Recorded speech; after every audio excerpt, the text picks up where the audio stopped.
Please, God. This is God. Welcome to another exciting episode from Marvelous Videos. I'm your host, Tia Ayer. 7 serial killers who will remind you of Grabber from the Black Phone. What is the most unnerving thing about a serial killer? There is no single answer to that question, but we believe the creepiest thing about serial killers is just how easily that they blend in. There is simply nothing obvious about their psychotic tendencies, and the killer could be the guy who walked past you at the mall, or the person who cooked your burger at the local restaurant. They could literally be lurking around just about anywhere, and the best of serial killer-based movies have terrified us by playing on that proposition. The recent release titled The Black Phone presented yet another terrifying serial killer called the Grabber, who kidnapped young fellows and tortured them to their deaths. Ethan Hawke's performance was enough to send a shiver down your spine. And in this video, we will try to explore some notorious serial killers from memorable movies with some resemblance to the Grabber. Before we go into our explanation, we have a very small request. If you like our content, please support us by subscribing to our channel. This is a small click for you, but for us, it means a lot. Thank you. Let's begin.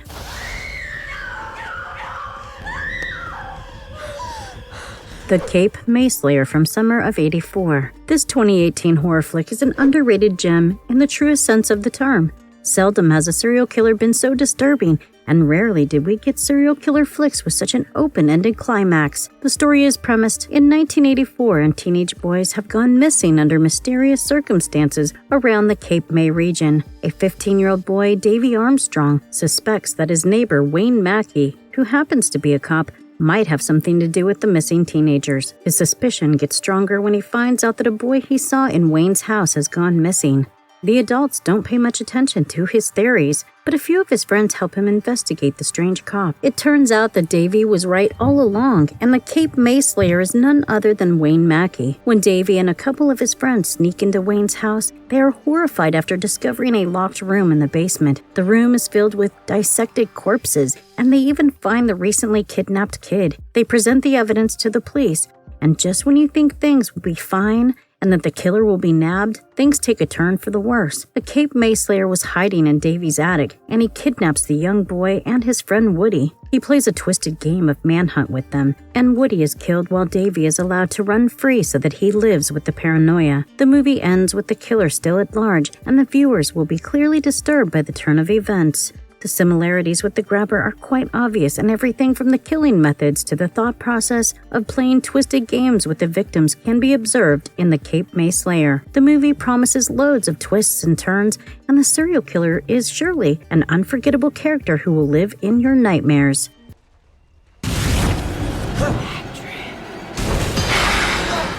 Pennywise from It.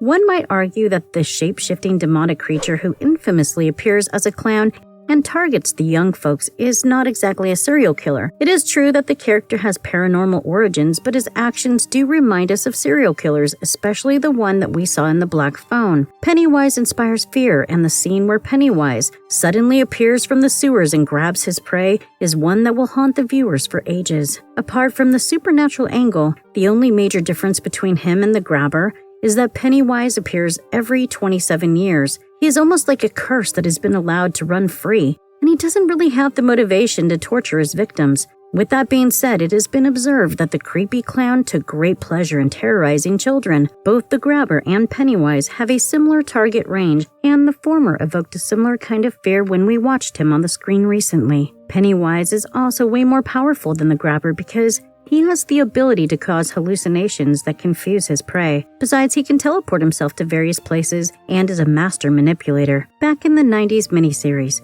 the Stephen King creation was killed after his heart was ripped out, and in the 2017 movie It, Pennywise was only defeated for the time being, and later in the sequel it was shown that his heart was removed and crushed, presumably killing him for good. God's sake. It's for the best. Penny, please!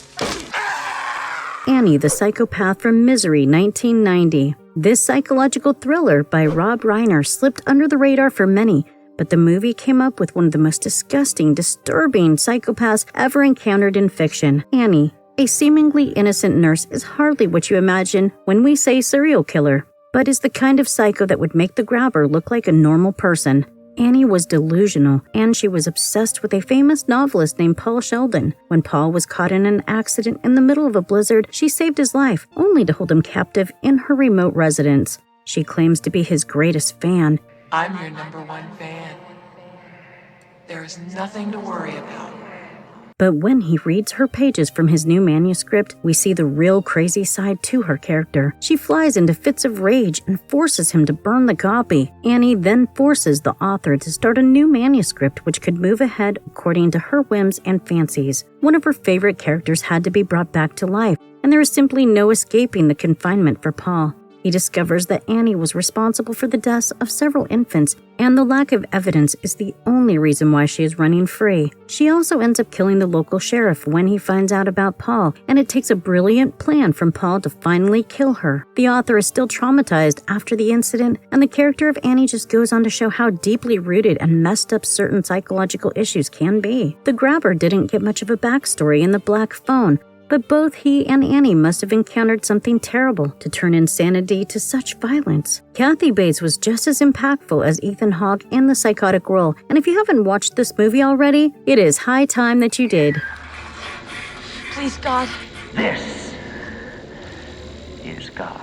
Fred Krueger from A Nightmare on Elm Street. When Wes Craven created Freddy Krueger, he probably didn't realize what a horror icon this would turn into. A Nightmare on Elm Street blossomed into a successful franchise, and Freddy Krueger went on to become one of the most scariest entities for children all over the world. Serial killing, by definition, refers to a series of murders with or without a clear motive, and Freddy Krueger certainly fits the bill. Yes, he is a paranormal entity compared to the likes of Pennywise, but in serial killing tendencies are more akin to someone like the grabber. While watching The Black Phone, we often felt as if the creators tried to add a touch of horror to the killer. He looked almost as intimidating as Freddy, and his methods were probably far more brutal than his. Freddy Krueger used to hunt down his victims in their dreams, and this would result in their deaths in the real world as well. Of course, the grabber had to endure a lot more hard work, but their target victims were about the same age. It just remains to be seen if the grabber will reprise his role, because Freddy has been there and done that.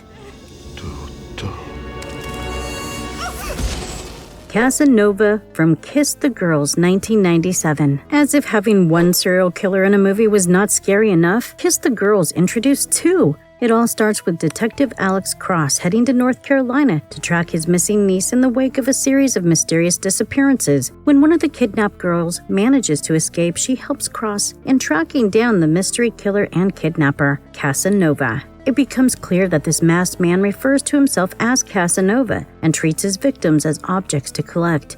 He preys upon young women, and he only kills the victims when they fail to obey his rules. This should ring a bell with those who have watched the grabber in action. He always searched for excuses to beat up the victims and finally kill them, and the masked Casanova will surely remind you of him. Both the Casanova and the grabber refer to a young victim profile, and their appearances has an uncanny similarity. Another series of kidnappings and murders in Los Angeles led to another serial killer, Dr. William Rudolph, and finally it is revealed that the two killers were actually partners. There is a breathtaking twist when the audience finally gets to know the identity of Casanova, and the morbidly terrifying presence of these two made the movie quite a shocker. Add to that to the flamboyance of Morgan Freeman in the lead, and this is a film that you simply cannot miss out on.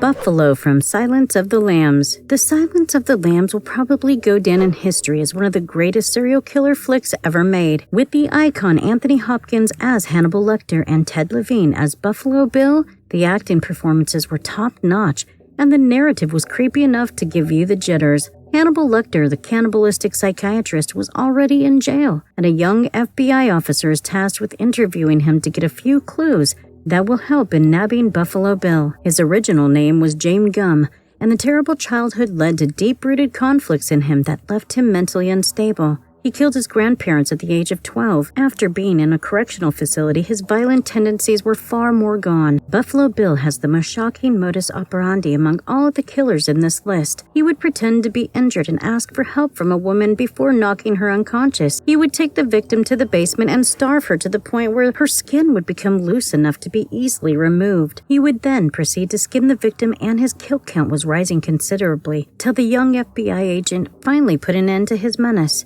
Buffalo Bill and the grabber might just have similar backstories because they both felt no remorse for their actions. The former easily has the most gruesome way of killing the victims, but they both have a thing for basements and prefer to lock up the victims, watching them die bit by bit. If only the grabber had a fitting backstory, the comparison would be more fruitful.